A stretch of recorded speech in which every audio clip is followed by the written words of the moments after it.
close hold. Would that prompt another video that we just watched from last hour? Well, it certainly could. One of the things that we still have to take into consideration is the family could be getting frustrated with the pace of the investigation, the lack of information that's coming out. Now, they might be getting more information than us, but it's hard to know for sure. It would have been maybe a little bit easier for everybody to deal with this case if they would have had a joint press conference with FBI, with the locals, on a daily or every other day basis to keep everybody in the loop. But that wasn't the way they decided to handle that. There might be some good reasons behind that, but maybe not. Okay, let me bring in James here in the conversation. We still don't know motive, why you go after an 84-year-old woman. I don't know what the answer is, James, and you can have some theories, but no solid clues here. Cruel. Is this shaping up to you? If this individual that's why. is casing the home on multiple days, is this more of a professional job than we have given it credit? Yeah, Bill, I'm not ready to make that assessment yet that there might have been a level of sophistication here. And look, as we're entering the fourth week of this, I think most of the overt investigation that we've been able to witness and our cameras have picked up and the interviews that we've conducted has already been exhausted. I think much more of the investigation right now is going on behind the scenes. Law enforcement may very well have a list of names. We know the FBI has been out to a lot of the Tucson gun stores trying to talk to the owners of those shops to determine if anybody that resembled the image that we have up on the screen there. And now really it's also digging into that digital imagery, the scene we have up there. Were these potentially two separate dates and the same individual, or could this possibly have been two different people? And lastly, Bill, across 25 years, I've seen violence, depravity, man's inhumanity writ large. Nothing ever prepares you. Nothing ever grizzles you enough to listen to something like Savannah Guthrie there. Nothing ever can prepare you for that. It's heart-wrenching, and at this juncture, the family wants closure one way or the other, whether it's a rescue or release, or whether it's a recovery. All right, James and John, I don't know if you can see your screen, but that's a sheriff's pickup truck that just pulled in the driveway. And that's Nancy Guthrie's front door, just over the top of the cab of that pickup. At least two sheriff's deputies got out, from what I can see, and walked down the driveway, which eventually leads down to the garage. So, John, you're always chasing leads. You're trying to figure out what's next or where you can go to another time. And I don't know if there is significance to this visit or not now, John. Well, I can't really say for sure. I like to have the impression that they did a great job working the crime scene from the beginning. Hopefully they treated it like a homicide. You certainly are not going to tell that to the family. The fact that it's not a place that's open to the public suggests that you can go back in there if you miss something. But you only have one strike at the ball when it comes to working a crime scene, and it has to be done right the first time. There's the only problem that you could have is if it was a kind of a less than stellar approach. I couldn't agree with James more on everything that he said. He just really nailed it on all those things. Impossible to tell if these guys are professional, but it does suggest a little bit of planning on their part. Backpack, gloves, mask, things like that. But the camera debacle also suggests that they're not maybe the A-team. Yeah, John, let me get you to weigh in, too, on the question we've been asking for the last hour. What about that report last night about the FBI source suggesting that this was a different day, a different time for the visits for the front door? What does that suggest to you? Have you been dubious about that, by the way? Because you got one image with a backpack, one without. Yeah, that does kind of make it look like it was on two separate occasions. The only problem down there, for anybody who hasn't been down there, is it's really difficult to get doorbell cameras from neighbors' houses to be able to catch a view on this thing. All the houses are set back a little bit. They've got a limited view of the street in front of them. And even from Nancy's front door, it's very difficult to see the neighbors' houses because they're all obscured with all types of plant life and things like that down there. So I got to believe that they have already looked into that. I know the FBI doesn't make mistakes like that. They're going to be digging back in several days in advance from when this thing actually happened to see what they can dig up. Well, I'm trying to figure out, and James, just put a fine point on this. Why do you not tell us the date and the time when you initially release it? Yeah, I believe if law enforcement felt that that was information that might advance the investigation, that would be released. And Bill, I go back to my earlier point last hour. there needs to be a singular point of information release. It can't be done through two separate silos. And right now we have radio silence. And the first week we had a number of day after day briefings, and then we morphed into this kind of cozy relationship that the sheriff has with local journalists and with some of the national journalists doing these one-off interviews. The only thing we can glean from that is, what did he say in one interview that was different from another interview? There needs to be an interview where it's a press conference and questions can be asked and information that we need. Was there forcible entry? Do we believe at this point in time that there were multiple perpetrators involved in this? Were those two separate dates? And I'm telling you right now that the Operational Technology Division will be able to mine that. They'll data mine that from the video imagery. So they do know that. Whether or not they choose to release it, Bill, that's anybody's guess. Got it. James Gagliano, John Bueller, thank you, gentlemen. Well done, and more to come, okay? We hope. Thanks, Bill. Thank you, fellas. $1 million now offered by the Guthrie family. Now to this. Watch. Every time I get the chance to represent the United States of America, I put that jersey on, I'm all in, and I love doing it, and you know, it's just something special. We love representing our country. We love wearing those colors. We're allowed to live our dream because of the military, the people that serve, the first responders, and you know, it's just an incredible country. You know, it's the best country in the world. Thought we'd bring you some good news now. Two members there of U.S. men's hockey, obviously beaming with national pride after that huge, historic gold medal win. They're expected to head to Capitol Hill today for tonight's State of the Union address. They got a very special invite from the Commander-in-Chief himself. Madeline Rivera has all the details for you here in the DC newsroom. Hey, Maddie. Hi, good morning, Jillian. The Olympics hasn't been free from political comments, even though it has been depicted as being one of those moments where everyone can unite under one team, which is, of course, Team USA. Amen. Jack Hughes, who scored that winning goal on Sunday, says that's what they're looking to highlight when they come to D.C. today. They see their triumph over Canada as a collective victory, the U.S. beating its rival to take home the gold medal for the first time since the miracle on ice in 1980. Yeah, we're excited. I mean, anytime, like, everything is so political. We're athletes. We're so proud to represent the U.S.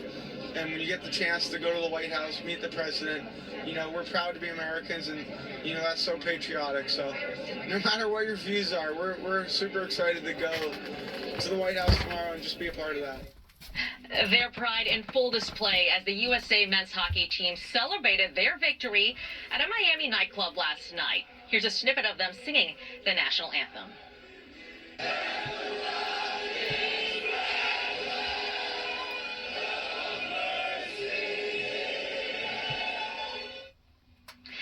There are reports their revelries lasted through the early morning hours, so it may make for a rough morning for some players who are planning to attend the State of the Union address tonight. It's unclear how many people are going. House Speaker Mike Johnson says he's been trying to figure out logistics to accommodate them. The team might first make a stop at the White House. Meantime, the USA women's hockey team says they won't be able to attend, citing previous commitments. Jillian. All right, well, 36 members of the Democratic House Caucus not going to be there tonight. Maybe they can reassign some of those seats. Maddie Rivera, thanks so much. You got it. You're seeing a war zone behind you. Right. And we've got people come back to the hotel before all this happened saying, do not go out. There's cars on fire. So right then I'm not leaving. I'm stuck here. And there's no way out. So this is a desperate situation for some unfolding south of the border. Americans in Mexico trying to get back home as cartel violence surges after the killing of a notorious cartel boss. So how the U.S. Department of State is scrambling to get them out. Plus, you got a grim milestone today marking the 4th year of the Russian invasion of Ukraine. It is now Europe's deadliest conflict since the Second World War. And California Democratic Governor Gavin Newsom calling for Democrats to sound more mainstream. Why's that? Democratic Party needs to be, dare I say, more culturally normal. I believe that. Less prone to spending disproportionate amount of time on pronouns, identity, politics. More focused on tabletop issues.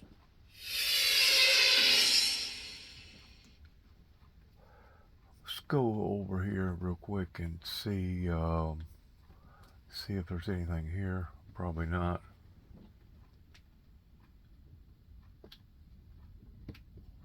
Insurance policy. Ethos.com. Intent. I got something I want to weigh in and say about Nancy pertaining to her mother being kidnapped. Take up just a minute or two of your time if you don't mind. I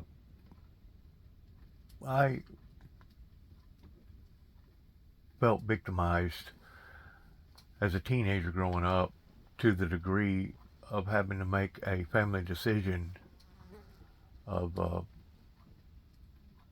let's go back to this real quick. Well, the son of Hollywood director Rob Reiner makes his latest court appearance. One America's Bailey Broadwater has more. The son of slain Hollywood director Rob Reiner pleads not guilty to his father's murder. Nick Reiner spoke just one word during Monday's brief court hearing, where he agreed to waive his right to a speedy trial. He also pleaded not guilty to 2 counts of first-degree murder. Reiner is accused of stabbing the Hollywood legend and his wife Michelle to death in their Brentwood home last December. Los Angeles District Attorney Nathan Hochman spoke on the case following the hearing, saying it's on track. We have provided the bulk of discovery to defense counsel, and we are now waiting for the coroner's report. When that is provided to the district attorney's office, it will in turn be provided to defense counsel. Due to the first-degree murder charges, Reiner could be eligible for the death penalty. Hochman says the prosecution is considering whether or not to pursue the capital punishment. Going back to Miss Nancy, I always thought that having to make a family decision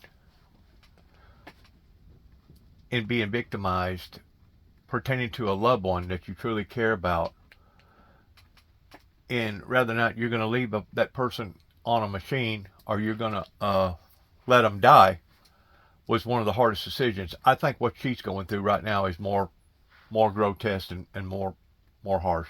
Is seeking information about the whereabouts of their mother, and it doesn't change the anguish they're experiencing that results from simply not knowing where she is, what her condition is, whether or not she is alive. That is how Savannah Guthrie characterized why they are raising the reward money to $1 million. Really dramatic increase in the reward money that they're offering for information. Listen to a little bit more of what Savannah said about that money and in her appeal to the public. Listen.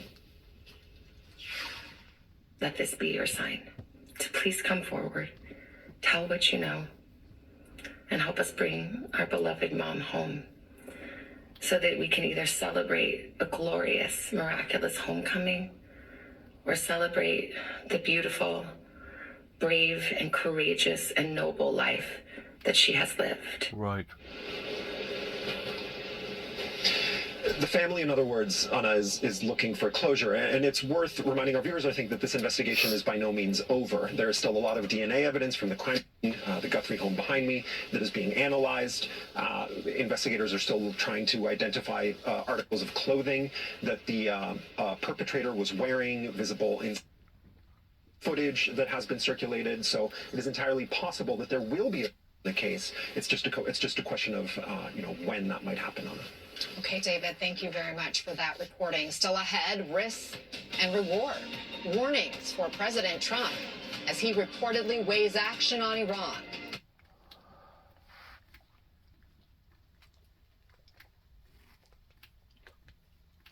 To hear somebody like her daughter making a plea like that, it's absolutely awful. I'm so sorry. So you want a very specific, in-writing guarantee? I want we have good things in these guarantees. It's true between us. It's true, but I want very specific answer. What partners will be ready to do if Putin will come again? And I think this is what Ukrainians want to hear. Just want to hear. I'm sorry, it's not pressure. It's just to understand. If you get those security guarantees, would you be willing to accept a frozen front line whereby Russia keeps the territory that they have already seized? We already said that we are ready for the compromise to freeze the points where we stay, the places. It's a frozen contact line. We are ready for this. It's not a very good position for us. But in any way, we have defending lines. We have these fortifications. But if Russians or partners in dialogue with Russians want just to withdraw our army from our fortifications, I mean this, we can't be such, foolish guys. We are not children. What would you like to hear from President Trump tomorrow at his State of the Union address? A commitment. Compassion. I want him to stay on our side. And CNN's Clarissa Ward is joining us now live from Kyiv. Clarissa, how do things feel on the ground there some 4 years later? Wolf, I can tell you, having spent a lot of time here during the course of this war, that this is definitely the most bleak that I have seen it. Morale here is very low.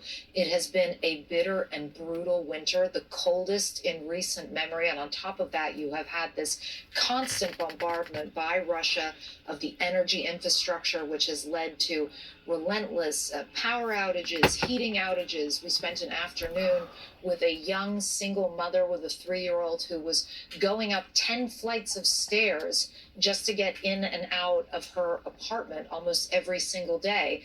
And this is the first time, I would say, where Ukrainians seem to feel kind of fed up or at a breaking point. A Ukrainian woman sent me a message saying, if I never hear the word resilient again, it will be too soon, because there's a feeling, I think, here that the whole world expects them to be so resilient, so superhuman.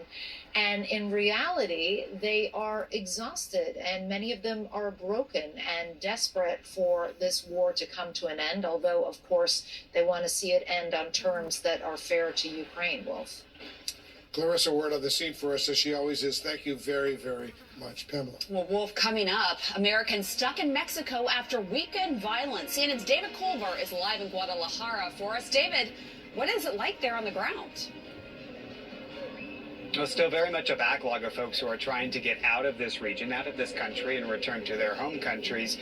And at the same time, there's a real effort to try to calm the tensions, try to restore some order here. But just ahead, on the other side of this break, I'm going to walk you through some of the damage that's left behind, the pieces they're trying to put back together, and really the challenges that lie ahead to get Mexico back to a place where they feel like there's a sense of normalcy that's returned. It is absolutely awful in what's going on right now in Mexico. I want to say this once more about the kidnapping. What the family is going through right now goes beyond anything that I could have ever imagined. And I, at one time, thought that having to make a family decision about a loved one, of leaving them living on a machine or pulling the plug, was one of the hardest, most decisions to have to make. But to go through this type of agony, this type of grueling agony that this family has been subjected to because of this kidnapping is awful. But what even makes it more awful is that people on social media turn this into a game, and they play with words and they play with images. I don't know how many times that I've come across, one time it was saying that they had captured somebody that was a relative of theirs that had something to do with this. Another time I seen where they found her body somewhere, and a bunch of people was walking out with a tarp over the body. These cruel, insensitive, mean people that are willing to get on social media or even just talk about things in a private setting is